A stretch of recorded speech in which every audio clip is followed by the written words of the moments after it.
Hi, everybody. Thanks for joining us. For those of you who don't know me, my name is Peter Llewellyn. I run the services at MedComms Networking.com. So, information services, resources, activities for people who work in and around medical communications, medical education, medical publishing, and the associated businesses across the globe. Quick shout out for those of you who are interested in joining the business, maybe as a medical writer or an account manager or an editor. There's a lot of resource at firstmedcommsjob.com, specifically trying to help you understand the business and guide you in. And over at NetworkPharma TV, you'll find hundreds of videos.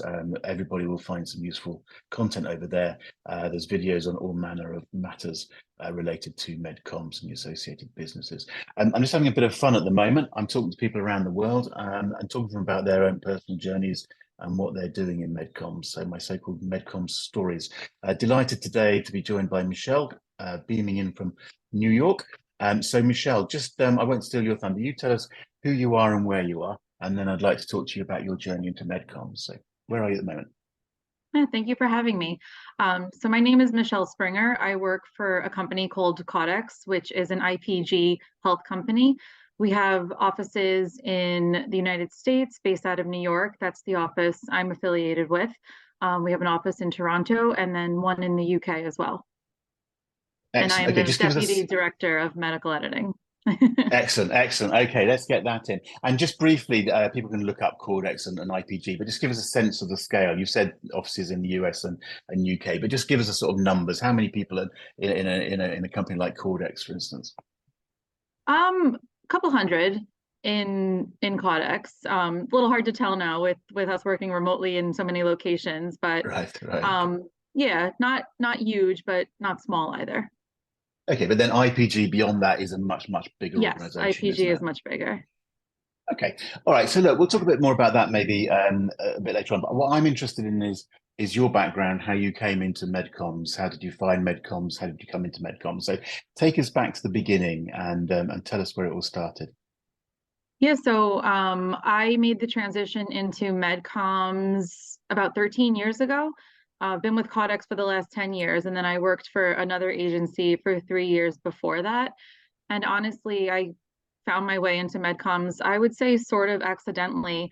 I had been Right. working, yeah, a lot of people say that. I had been working as a nonfiction book editor for a couple of years, and I was finding the work a little bit monotonous, working on the same project for months at a time. I was kind of craving something more fast paced, something that was more deadline driven, that I felt would motivate me and challenge me more. I applied for a position. At the time, the company was confidential in the job advertisement, so I didn't know it was MedComms. Went on the interview, learned a bit about the company, and thought, this sounds interesting. I'd like to give it a shot. I ended up getting the position there as an editorial assistant, worked my way up to an editor there, and then after 3 years was when I made the move to Caudex. Excellent. Okay. So right. Um, go back to that sort of stage. You're coming into MedCom. So you came in by accident. You didn't know much about MedComs when you came in, but just again, a bit of context there. You're not a life sciences graduate, are you? You haven't got a medical or sciences type background, is that right? That's right. Yeah, I was always interested in the English language. I always loved editing and writing and proofreading and anything that had to do with grammar and things like that. So when I was in school, I actually majored in English. I minored in journalism. My first couple of jobs, I did some freelance news reporting. I did some freelance producing for a news website. I was a book editor. So no background in life sciences. I actually minored in journalism and focused my studies on publishing. So I thought I would do something maybe in that wheelhouse. And then, like I said, I was doing some nonfiction book editing for a while and just found Yeah. it kind of slower paced. And I was looking for something a bit more challenging. So when I did go on the interview for the MedComms job, I did have a couple of those thoughts like, oh, is it going to hinder my progress that I don't have that background in life sciences? And I think in one sense, having that background could definitely be beneficial for editors because it gives you right off the bat, I think maybe a deeper understanding of the materials that you work on. Right. But I don't think not having it is a detriment in any way. I think the core of the job is focusing on the editing and the skills that you have as an editor. you can apply to a lot of different industries. So while it might be helpful to have that background, I don't think it's a requirement for the job. Okay, okay, no, that's interesting. And I mean, even so, having said that, have you got a basic interest in medicine or science? I mean, would it be fair to say that, or are you fairly agnostic? It's just an editing job. I mean, am I making sense there? Yeah, no, I wouldn't say it's just an editing job. And before working in MedComs, I don't know if I would have said that I had a basic interest in any of that, but since I've been working in it for so long, I've definitely developed an interest, and I find myself thinking about things in a way that I probably wouldn't have if I didn't work in MedComs, and even just like noticing pharmaceutical advertisements on TV, and knowing kind of what goes into that, and Right. having that background and that experience. So if it wasn't something I was particularly interested in before, I've definitely developed an interest in it over time, and it kind of shapes the way I view my job now. Okay, okay, that's interesting. So again, I'm going to pin you down a little bit on in terms of those first, the early days anyway. Let's call it. You know, coming into medical editing in medcoms. Um, People tend to talk in terms of in medcoms terms. They tend to talk about writers or account managers. Can you just explain a little bit and start? You know, with that. You know, you come in as a medical editor in the medcoms. Just give us a sense of what you're doing on a day-to-day basis.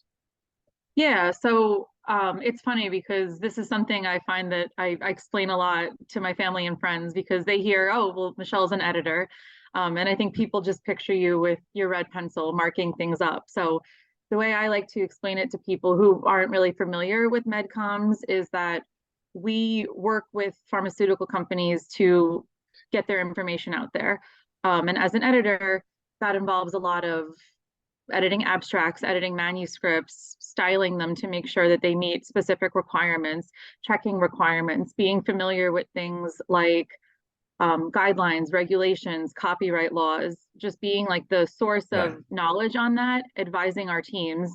So internally, we work with client services and the writers to really establish the content, make sure it's grammatically correct, make sure everything's coherent, concise, styled appropriately so that when it gets to its final destination, it's in the best possible shape it can be in.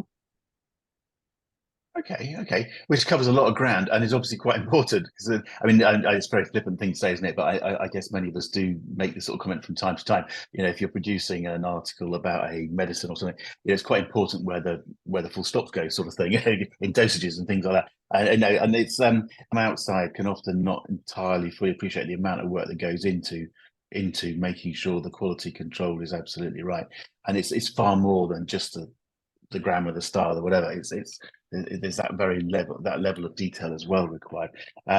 So all of that's happening, and and I'm guessing. I mean, things must have changed over 13 years. You've gone from probably mostly editing written manuscripts or publications or whatever through the whole digital thing, haven't you? So your skills are now applied to, I don't know, websites, e-learning, what scripts for videos. So again, just give us a sense maybe of the breadth of the work that you'd now be doing. Yeah, so my personal background is primarily in publications, and actually I achieved my CMPP credential last year. All right. So yeah, a lot of my work over the last 13 years has focused on publications, but recently, as a company, we've been branching out a bit more and doing more with med affairs and commercial and promotional work. So while my like me personally, I don't necessarily have a ton of experience in those areas. They're growing and we're doing a lot more work in those areas. So as a company, we've certainly branched out and are taking on different types of work. And like you mentioned, digital and e-learnings, meetings and things like that. Just out of interest, but you mentioned meetings. Do you get to travel very much as an editor? And some of the writers and account managers, for instance, would talk about traveling quite a lot. In your role, would you travel very much? No, not really. I'm a member of the Council of Science Editors. So for the last four, I didn't go during the pandemic, but for the last 5 or so years, I've attended the Council of Science Editors annual meeting, which has been great. But other than that, no, not really a lot of traveling.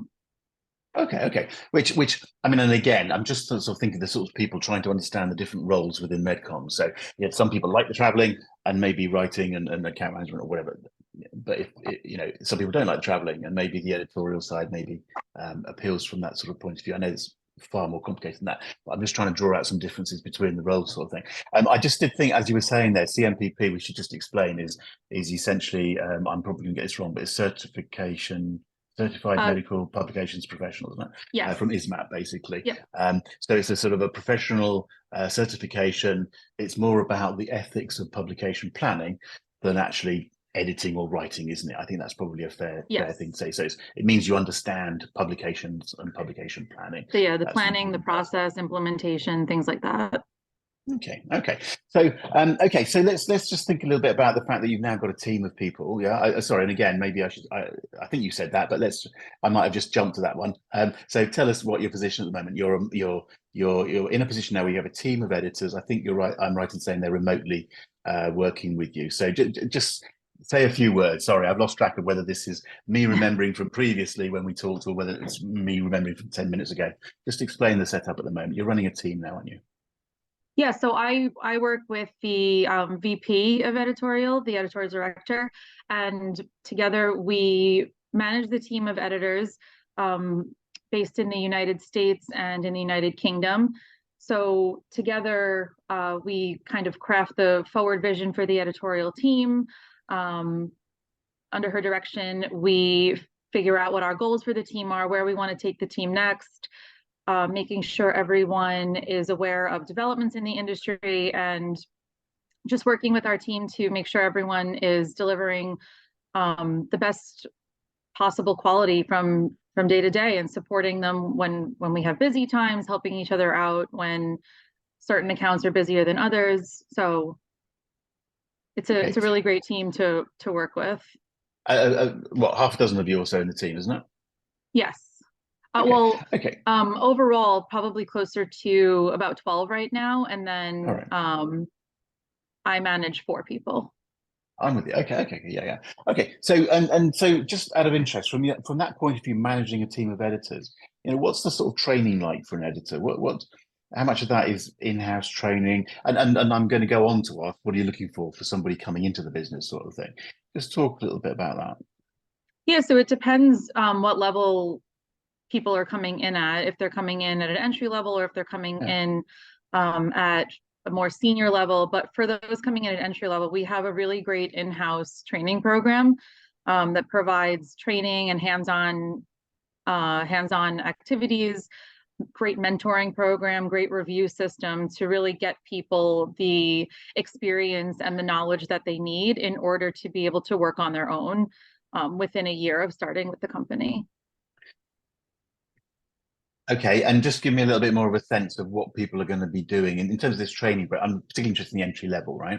So what sort of training are they going through? Practically, what are they doing?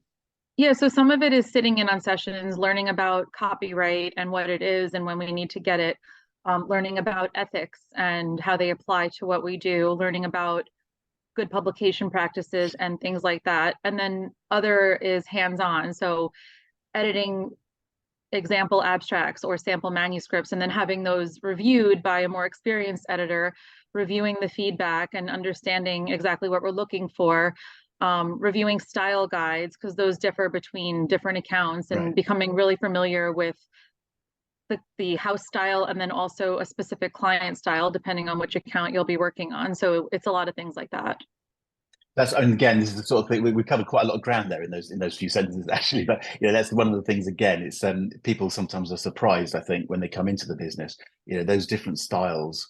And Caudex has its own way of doing things, but there's a client, and the client may have their own way of doing things, and you've got various other bodies imposing stuff. So it's, I guess part of the trick is not to get too locked into just doing one thing all the time, because you've got to figure out the right thing for the right time, and journal styles and all this sort of thing can be quite complicated. The copyright, I smiled slightly when you said copyright, because that's something that I first find quite bewildering, I must admit, and I think a lot of people do find very bewildering. But again, it's just one of those big important things that people have to grapple with in something like MedComms, and the copyright licensing and so on is important. So that's very much in your sort of court sort of thing. Yeah. Okay. All right. So look, I think it's fascinating listening to you talking. I guess the obvious point is you were bored doing your book editing. I get the sense you're not bored doing this. Is that a fair sort of comment to sort of finish on? Yeah, that's fair to say. A lot of people like to ask what a typical day is like, and I find that question really hard to answer because one day could be so vastly different from the day before. You might spend one day working on a manuscript all day, but then the next day you might have three abstracts or a meeting with someone or a training session. So it's hard to say what a typical day is like because I don't think that there is a typical day. And that's one of the things I really enjoy about working in medcoms is that it is unpredictable and it is deadline driven and it's fast paced. And I prefer that in a work environment. So you found your home there. This is good. Yeah, it's exciting and I like it. So Excellent. Excellent. Okay, look, I know we could talk longer, but we should draw a line there. So thanks so much, Michele, for joining me. It's great fun listening to people talking about the work they do and the enthusiasm comes across and it's just fun. I know I can speak for you and say that if anyone's listening to this and wants to follow up and find out more about editing and generally in medcoms, they can contact you. LinkedIn is an easy way to do it. Yeah. So yeah. okay, for the moment, I'm going to say thank you so much and wish you all the best. Just ask a little wave and we'll say goodbye to people. So bye. Okay.